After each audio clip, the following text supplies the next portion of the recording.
지난주에 그리고 이 앞에 부분에서 사도 바울은 우리에게 아주 강한 권면을 했습니다. 그 강한 경고의 메시지가 뭐냐? 선줄로 생각하는 자는 넘어질까 조심하라. 구원의 첫 열매를 너희가 받았지만 그 구원의 완성을 보기까지 너희가 하나님 안에 끝까지 견고하게 서 있어야 된다. 넘어질 가능성이 있다. 구원을 잃어버릴 가능성이 있다. 버림을 당할 가능성이 있다. 이 경고의 메시지를 우리가 받았어요. 근데 그 경고의 메시지, 아주 강한 두려움의 경고의 메시지 다음에 오늘 13절 말씀이 이어지고 있습니다. 13절 말씀, 우리가 잘 암송하는 말씀이기도 하죠. 우리가 다시 한번 한 목소리로 믿음으로 한번 읽겠습니다. 시작.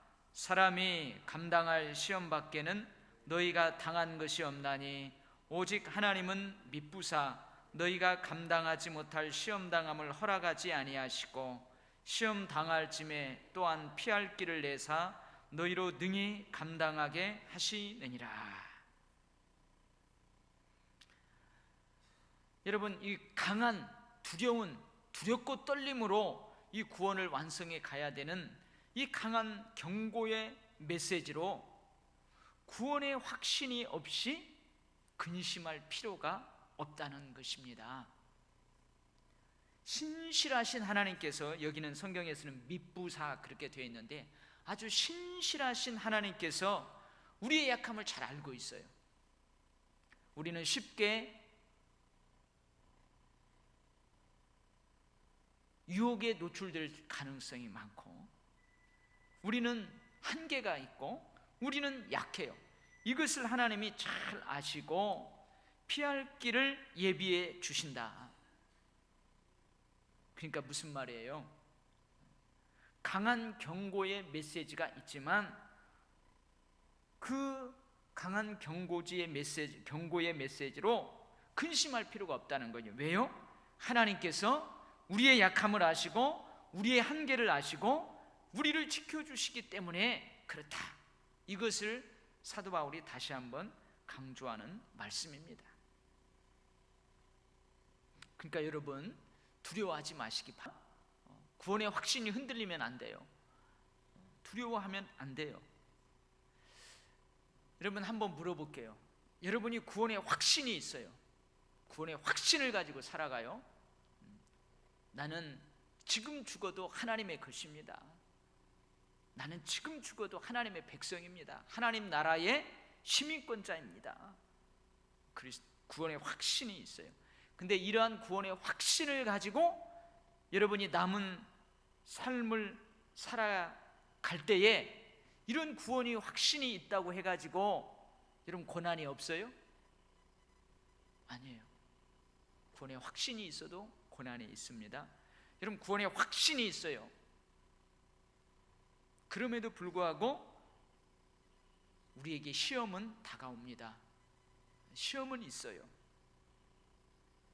그러나 하나님은 우리가 그 시험에서 헤어나오지 못하고 막 허우적대리면서 그 늪에 빠져서 점점 그 시험의 늪에 빠져서 죽어가게 방치하시는 분이 아니란 말씀이에요. 여러분, 출애굽 세대 이스라엘 백성들이 광야의 여정에서, 즉 애굽의 압제로부터 해방과 구원을 받아서 이제 저 약속의 땅 가나안 땅을 향하여 걸어갑니다. 근데 광야를 지나가요. 근데 이 광야를 지나가는 때에 그 이스라엘 백성들이 하나님과 모세를 향하여 원망합니다. 왜 그래요? 그 길이 험난하거든요. 애굽으로부터 구원받고 해방을 받았어요. 그러면은 바로 자유함이 있고 젖과 꿀이 흐르는 땅이 있고 그럴 줄 알았는데 이게 웬 말이에요? 40년 동안 광야의 여정을 걸어가야 돼요. 그러니까 그 여정으로 인해서 하나님과 모세를 원망하는 거예요. 우리를 애굽에서 인도해 내어 이 광야에서 죽게 하는가? 이곳에는 먹을 것도 없고 물도 없도다. 우리 마음이 이 하찮은 음식을 싫어하노라. 하면서 하나님과 모세를 막 원망합니다. 그러니까 뭐예요? 광야에서 이스라엘 백성들이 뭐 때문에 시험에 빠졌어요? 뭐 때문에 시험에 들었어요? 여러분, 다른 것 때문에 시험 든 게 아니고 뭐 때문에 시험 들었어요? 먹을 것 때문에 시험 들었어요. 입을 것 때문에 시험 들었어요. 잠잘 것 때문에 시험 들었어요. 지극히 현실적인 것 때문에 시험을 받아요. 가만히 보세요. 여러분들이 근심하고 걱정하고 시험 들고 하는 것들이 대부분 뭐 때문에 그러는가? 뭐 거룩한 어떤 영적인 그런 것 때문에 시험 드는 거 거의 없을 거예요. 지극히 현실적인 문제들 때문에 시험에 듭니다. 사소한 것, 어떻게 보면 그런 것들 때문에 시험에 들게 돼요. 이스라엘 백성들이 그랬어요. 그때 하나님께서 어떻게 해요? 화가 나셨죠. 그래서 불뱀들을 백성들에게 보내가지고 확 가가지고 백성들 다 물게 만들어요. 그 불뱀에 물린 사람마다 어떻게 해요? 죽어갑니다. 죽어가요. 근데 모세가 또 기도하죠. 엎드려서 기도해요. 그때 하나님께서 어떻게 합니까? 불뱀에게 물려서 죽어가는 자들을 그냥 방치하지 아니하시고 죽지 않고 구원받을 수 있는 구원의 방도를 마련해 주십니다. 그게 뭐예요? 놋뱀을 만들라는 거예요. 놋뱀을 만들어서 장대에 높이 매달아 놓아라. 그리고 이 놋뱀을 바라보는 사람은 다 살아나리라. 주님이 구원의 방도를 마련해 주셨어요. 참 믿기지 않죠. 여러분, 그거 그냥 불뱀에게 물려가지고 막 죽어가요. 그 눈만 들어가지고 저것만 보면은 나아요. 근데 그 완악한 백성들 안 쳐다본다는 거예요. 나 안 쳐다봐. 죽으면 죽었지 안 쳐다봐. 그러면 죽는 거예요. 그러면 죽는 거예요. 불뱀에 물려서 죽어가면서도 원망하고 불평하고, 그때 애굽에서 있을 때가 좋았는데 애굽에서 그냥 피곤하고 지치고 억압받고 그래도 거기가 좋았는데 왜 하나님이 우리를 이곳에 내려놨는가? 이제 먹지도 마시지도 잠자리로 제대로 없더니 이제는 불뱀이 와서 나를 물려서 죽게 만드는가? 안 쳐다봐. 그런 사람은 어떻게 해요? 죽는 거예요. 하나님이 시험당할 때에 그것을 감당할 수 있도록 방도를 마련해 주는데도 그거 모르면은 죽어가는 거예요. 여러분, 오늘 13절 말씀에 시험을 당할 때에 우리가 감당할 수 있는 그 길이 다 있습니다. 여러분, 13절을 가만히 보세요. 하나님은 시험 당할 즈음에 그 시험을 감당하게 하신대요. 근데 그 시험을 감당하게 하는 방법이 뭐예요? 어떻게 해서 그 시험을 감당하게 하신대요? 오늘 말씀에 나와 있는데. 그렇죠. 피할 길을 주시는 거, 그것이 바로 감당하게 하는 방법이에요. 우리가 시험 당할 때에 그걸 감당하게 하는데 그 감당하는 방법은 뭐냐면 하나님이 피할 길을 주신다는 거예요. 그 피할 길을 알면 우리가 시험을 감당할 수 있어요.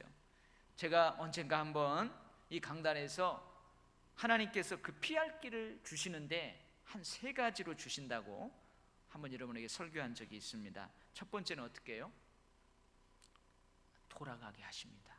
이게 시험거리면은 딱 시험에 들려고 할 때 하나님이 돌아가게 하세요. 그것을 피해서 이렇게 돌아가게 하세요. 또 어느 때는요, 여기 시험이 있네? 그래가지고 그 시험을 폴짝 뛰어서 넘어서, 폴짝이 무슨 말이나 알죠? 그걸 쭉 뛰어넘어서 갈 수 있게 하세요. 어릴 때는요, 어떻게 해요? 그 시험과 맞서 싸워가지고 그 시험을 막 다 파해버려요. 그 견관진들을 파해버려요. 막 그 시험을 뚫고 전진하게 하신다는 거예요. 이게 바로 감당하게 하시는 방법입니다. 그런데요, 이런 피할 길은 하나님과 올바른 관계 안에 있는 자만 얻게 되는 거예요. 무슨 말이에요? 항상 하나님을 의지하고 하나님께 순종하는 삶을 살아가려는 그 사람들이 이 피할 길을 보는 거예요. 이 피할 길을 볼 수 있는 거예요. 다른 말하면 영적인 민감성을 가지고 삶을 살아가는 자가 이 피할 길을 보는 거예요. 말씀과 기도로 순종의 삶으로 영적으로 민감하게 살아가는 그 사람들만이 이 피할 길을 볼 수 있는 거예요. 그래서 그 사람들은 어떻게 해요? 시험을 넉넉히 이기요, 시험을 넉넉히 감당해내는 것입니다.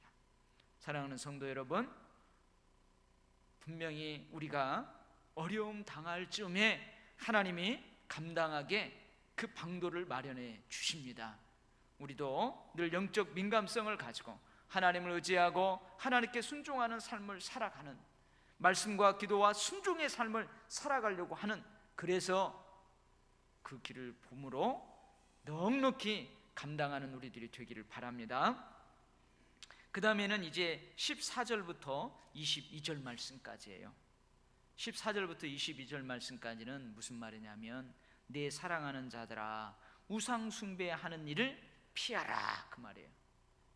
내 사랑하는 형제들아 우상 숭배하는 일을 피하라. 근데 여기 우상 숭배하는 자를 피하라, 14절 말씀, 그런즉 내 사랑하는 자들아 우상 숭배하는 일을 피하라. 하나님께서 피할 길을 주실 때 그리 피하라, 그 말이에요. 그래서 이 피하라는 말은 좀 더 정확하게 번역하자면 도망하라, 그 말이에요. 내 사랑하는 형제들아 우상 숭배하는 그것이 우리를 유혹하거든 하나님이 그 유혹에 빠지지 않도록 피할 길을 주는데, 그 피할 길로 어떻게 하라고요? 빨리 도망가라, 그 말이에요. 빨리 도망가라. 오늘 아주 실감나게 해석하면 그 말입니다. 도망가라는 거예요. 여러분 좀 이상하죠? 여러분 야고보서 4장 7절 말씀에서는 이런 말씀이 있어요. 마귀를 어떻게 하라? 대적하라. 마귀를 대적하라. 그러면은 마귀가 어떻게 해요? 너희를 피하리라 그랬어요. 이상하다. 여기서는 마귀를 대적하라고 했는데 여기는 도망가라는 거예요. 빨리 그 유혹에서 하나님이 도망할 길을 주는 그 길로 빨리 도망하래요. 베드로전서 5장 9절 말씀에 마귀가 우는 사자같이 삼킬 자를 두루 찾아다닌대요. 그러니까 너희들이 어떻게 하라고요? 믿음을 굳게 하여서 그 우는 사자처럼 삼킬 자를 두루 찾아다니는 그 마귀를 어떻게 하라고요? 대적하라 그러는 거예요. 오늘은 도망하라고 하는데 저쪽에서는 대적하라고 그래요.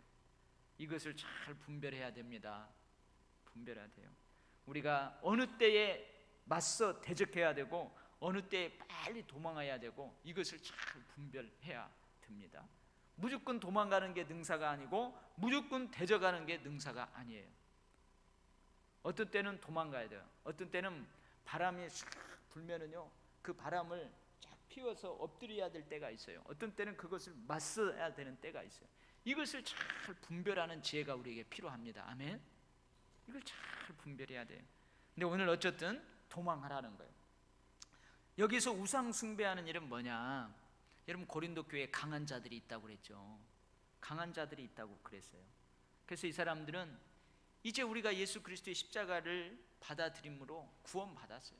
구원은 따놓은 당상이에요. 그러니까 우리가 아무렇게나 살아도 돼요. 그러니까 우상 신전에서 제공되는 음식 먹어도 되고 그 잔치에 참여해도 되고 우리가 뭐 어떤 일을 해도 괜찮다. 그래서 신전 제사에 참여하는 행위, 이게 바로 우상 숭배하는 일이에요. 그러니까 무슨 말이냐? 내 사랑하는 자들아 우상 숭배의 위험이 있는 곳, 우상 숭배의 위험이 있는 그런 일들에서부터 도망가라 그 말이에요. 그런 일로부터 도망가라 그 말이에요. 그러면서 성만찬에 참여하는 것이 어떤 의미가 있고 우상 제물, 우상 제사에 참여하는 것이 어떤 의미가 있는지 그것을 비교해서 설명을 합니다. 우리가 지난주에 성만찬에 참여했어요. 근데 여러분 그 성만찬에 사용되는 그 빵, 그 다음에 그 음료가 여러분 그냥 보통 빵입니다. 그냥 보통 빵이에요. 그냥 보통 음료예요. 여러분 그 빵 자체에 어떤 능력이 있는 게 아닙니다. 그 음료 자체에 능력이 있는 게 아니에요. 그렇다고 해서 제가 주님께서 그 제정하신 그 말씀, 초대교회가 그때부터 쭉 내려왔던 그 말씀을 제가 읽고 성령의 임재를 기도하고 할 때에, 성찬을 나눌 때에, 그 기도할 때에 제가 기도하고 나니까 갑자기 그 빵이 예수님의 피로, 아니 몸으로, 살로 쫙 변하는 게 아니에요. 그 음료가 예수님의 피로 붉게 변하는 게 아니에요. 의미가 있는 거예요. 의미가 있어요. 똑같이 제과점에서 파는 빵이고 저 가게에서 파는 음료지만 우리가 그것을 성만찬으로 사용하기 위해서 여기에 딱 드려질 때 그때 구별되는 거예요. 구별되는 거예요. 그리고 그 구별된 떡과 잔은 의미가 있는 거예요. 의미가 있는 거예요. 여러분, 성만찬에 참여하는 것은 어떤 의미가 있느냐? 그리스도의 피, 그리스도의 몸에 참여하는 의미가 있어요. 그러니까 그리스도의 몸과 피를 상징하는 이 떡과 잔을 내 몸에 흡수함으로써 나는 그리스도와 연합됐다. 그리스도와 한 몸이다. 그리스도와 함께 죽고 그리스도와 함께 살았다. 이런 의미가 있습니다. 그래서 성만찬에 참여하는 온 성도들과 성삼위일체 하나님과 한 몸이 되는 거예요. 연합을 이루는 거예요. 함께 교제하는 거예요. 그리고 그 성만찬에 참여한 우리들끼리, 성도들끼리 한 형제 자매가 되는 거예요. 성찬식에 참여한 성도들끼리 깊은 연합을 경험하는 거예요. 그래서 우리는 뭐예요? 그리스도의 몸과 그리스도의 피에 참여한 형제 자매들인 거예요. 혈육이 아니에요. 우리는 혈육, 피를 나눈 형제 자매가 아니에요. 그러나 그리스도 피, 그리스도 몸으로 말미암는 믿음 안에서 형제 자매된 연합체예요. 연합체. 성찬식이 이것을 상징하는 거예요. 이것을 상징하는 거예요. 그러니까 그 성찬에 참여한다는 것은 뭐예요? 성삼위일체 하나님하고 깊은 교제의 시간을 갖는다는 거예요. 연합의 시간을 갖는다는 거예요. 우상 제물, 우상 제사에 참여하는 것은 뭐냐? 그래서 사도 바울이 뭐라고요? 우상 제물과 우상 제사에 참여하는 것은 귀신들과 교제하는 행위다. 그래요. 귀신들과 교제하는 행위다. 여러분, 하나님 외에는 어떤 신도 존재하지 않습니다. 그러므로 고린도 교회 강한 자들이 생각하는 것처럼 우상에게 바쳐진 제물도 실제로 어떤 신에게 바쳐지는 것이 아니에요. 아니에요. 그래서 우상에게 바쳐진 제물이나 그건 아무것도 아니에요. 대수롭지 않아요. 믿습니까? 대수롭지 않아요. 어떤 사람들은 제가 지난번에 얘기했잖아요. 이제는 예수를 믿게 되었어요. 신앙을 갖게 되었어요. 조금씩 하나님을 알아가요. 근데 아직은 믿음이 약해요.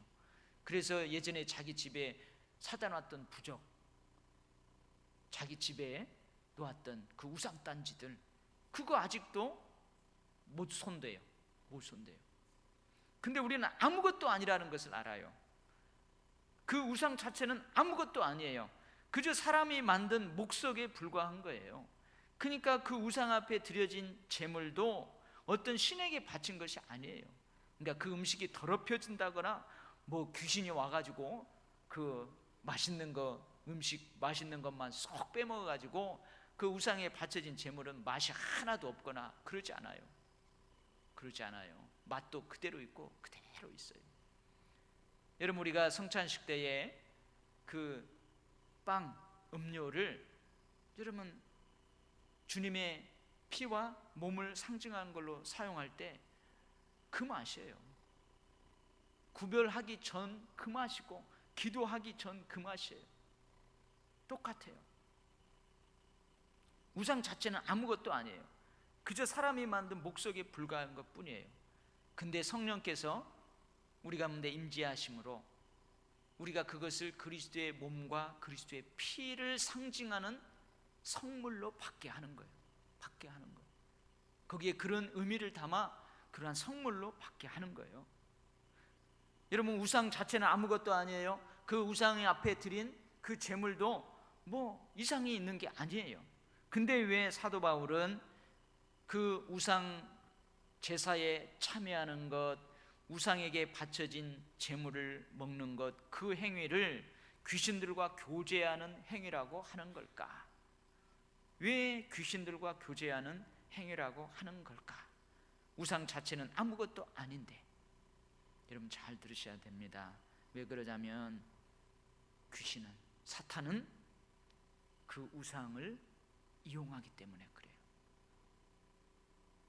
그 우상을 이용하기 때문에 그래요.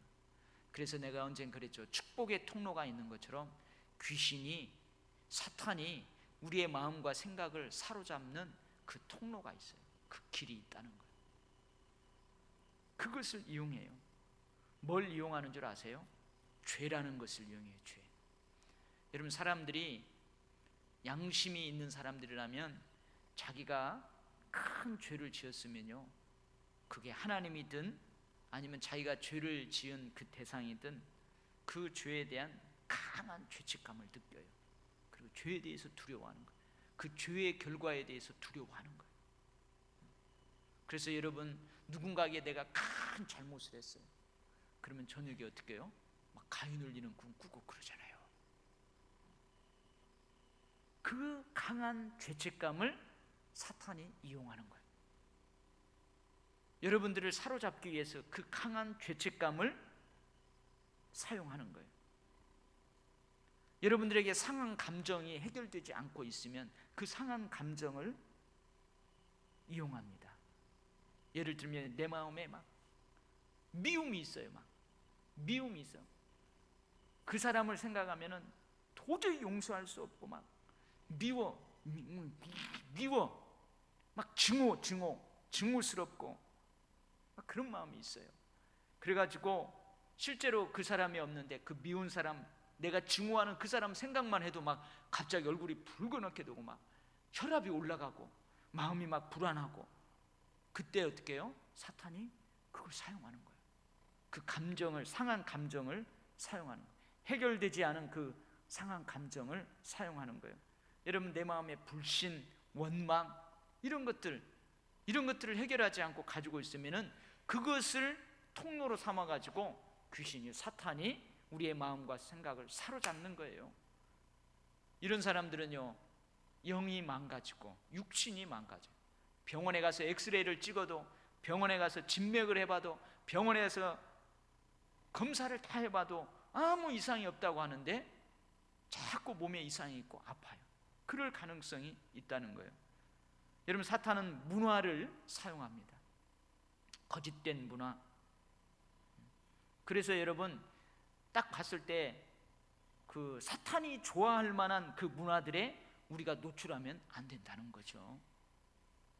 일례로 우리 아이들이 잠들기 전에 막 묵성은, 전설 따라 삼천리에 나오는 그 귀신 이야기가 쓰여진 동화책을 읽고 자잖아요. 그러면은 그 우리 아이들이 혼자 지방에서 못 자요. 무서워가지고 엄마 아빠하고 같이 자야 돼요. 그러한 문화를 이용하는 거예요. 여러분, 두려움 그런 것들을 이용하는 거예요. 그 자체는 아무것도 아니지만 그것을 사탄이 이용하는 거예요. 여러분, 문화를 이용한다고 그래가지고 제가 그랬죠. 왜 사람들이, 한국 사람들은 귀신을 보면은 처녀 귀신으로 보는가? 왜 다 귀신 보면 대부분 흰 소복을 입고 여기 이렇게 피 흘리고 머리를 팍 풀어헤치고, 왜 귀신을 꼭 그렇게 봐요? 그 문화가 그렇게 만들었어요. 전설 따라 삼천리에 나오는 귀신은 항상 그렇게 나와요. 그게 문화예요. 그러니까 그 문화를 통해서 귀신이 이용하는 거죠. 중국 사람들은 귀신을 어떻게 본다고 그랬어요? 우리나라처럼 처녀 귀신 막 풀어헤치고 한복 입고 막 그런 귀신으로 안 보아요. 감시로 본다고 하죠. 펄착 뛰어오는. 왜 그래요? 그게 문화예요. 그들의 문화. 그래서 그것을 사용하는 거예요. 서양에서는요, 귀신이 어떻게 와요? 드라큘라로 온다고 그랬잖아요. 드라큘라. 그런 문화를 사탄이 이용하는 거예요. 그래서 우리의 마음과 생각을 사로잡는 거예요. 그러니까 뭐예요? 우상은 아무것도 아니지만 그 우상 배후에서 사탄이 사람들에게 영향력을 행사하는 거예요. 그래서 우리는 보는 것을 조심해야 되고, 듣는 것을 되고, 생각하는 것을 조심해야 되고, 누구와 어울리느냐 중요한 거예요. 누구와 어울리느냐, 이게 중요한 거예요. 귀신들이 그 자체로는 아무 영향이 없는 목석에 불과한 우상을 이용해요. 우상을 숭배하는 사람들에게 악 영향을 행사한다는 거예요. 이것이 바로 뭐예요? 귀신들과 교제하는 행위라고 말하는 이유입니다. 귀신들과 교제하는 행위라고 말하는 이유가 바로 여기에 있어요. 성만찬에 참여함으로 그리스도와 연합을 이룹니다. 마찬가지로 우상 숭배하는 잔치에 참여하는 자들은 그 배후에서 영향력을 행사하고 있는 귀신과 사탄과 하나가 되는 거예요. 귀신의 친구가 되는 거예요. 그러니 그리스도인들이 하나님과 귀신을 겸하여 섬길 수 없는 거예요. 성만찬에도 참여하고 저 우상 잔치에도 참여하고 우상 제사를 드리는 데도 참여하고 그럴 수 없다는 거예요. 이것은 뭐예요? 하나님을 노여워하게 하시는 거예요. 특별히 다신 그런 종교를 가지고 있는, 특히 일본 사람들, 그런 사람들은 어떻게 해요? 하나님도 섬기고 토착 그 종교도 섬기고 불교도 섬기고 뭐 여러 가지를 다 섬기는 거예요. 그 중에 하나만 맞으면 된다는 거예요. 그 중에 하나만 잘 맞으면 된다는 거예요. 근데 그렇지 않다는 거죠. 잘못된 생각이라는 거예요. 하나님만 참 하나님이지 다른 것은 아무것도 아니에요. 근데 그것을 통해서 사탄이 그 사람을 사로잡는 거예요. 그 사람에게 영향력을 행사하는 거예요. 그래서 뭐라고요? 사도 바울이 강한 자들아, 너희들 그 자유함으로 그 우상 제사에 함부로 꺼리낌 없이 참여하지 말라. 그 우상 잔치에 함부로 참여하지 말라. 그러다가는 그 배후에서 역사하는 귀신에 사로잡히고 사탄이 사로잡혀서 너희가 진짜로 우상 숭배에 빠져버린다. 하나님 등지게 되고 하나님을 슬프게 만든다. 그렇게 이야기하는 것입니다. 여러분 또 이 말씀 듣고 너무 두려워하지 마세요. 어떤 말씀이 있으니까? 우리는 13절 말씀이 있으니까. 그러니까 하나님께서 피할 길을 딱 줬을 때는 어떻게 해요? 얼른 도망가세요. 근데 하나님이 너에게 능력을 주겠다. 너에게 능력을 줄 테니까 맞서 싸워봐라. 그래가지고 저거 가루도 남지 않고 다 파해버리라. 그런 때는 어떻게 해요? 맞서 싸우는 거예요. 맞서 부딪히는 거예요. 부딪히면서 그 사탄의 견고한지들을 완전히 파해버리는 거예요. 그러면서 뚫고 나가는 거예요. 이것을 우리가 잘 분별해야 될 줄 믿습니다. 그것을 볼 수 있는 사람이 누구라고요? 늘 말씀과 기도와 또 순종하는 삶을 위해서 열심히 영적 민감성을 가지고 살아가는 사람, 그 사람들이 그걸 보는 거예요. 그래서 그런 사람들은 시험에 쉽게 빠지지 않아요. 시험에 빠져도 금방 헤어나고 이겨낼 수 있어요. 여러분들이 다 그러한 능력의 사람들 다 되시기를 바랍니다. 아멘. 기도하겠습니다. 하나님 아버지, 우리가 강한 경고의 메시지를 들으면서 두려움도 있을 수 있습니다. 아이고, 내가 신앙생활 하다가 이 구원을 받지 못하고 저 천국에 가지 못하면 어떻게 하나 근심할 수도 있습니다. 그러나 오늘 13절 말씀처럼 신실하신 하나님이 우리를 지켜주십니다. 우리에게 피할 길을 내어 주십니다. 승리하게 하십니다. 하나님, 우리가 늘 영적으로 깨어 있어서 영적 민감성을 가지고 하나님이 그렇게 보여주는 그 길을 발견하게 하시고 하나님이 보여주시는 그 방법들, 방도들, 능력들을 보게 하여 주셔서 늘 시험이 우리 앞을 가로막고 있다 할지라도 혹 우리가 그 시험에 빠졌을지라도 넉넉히 이기고 감당할 수 있도록 그렇게 우리가 능력 있는 삶을 살아가게 하여 주시옵소서. 예수님 이름으로 기도하옵나이다. 아멘.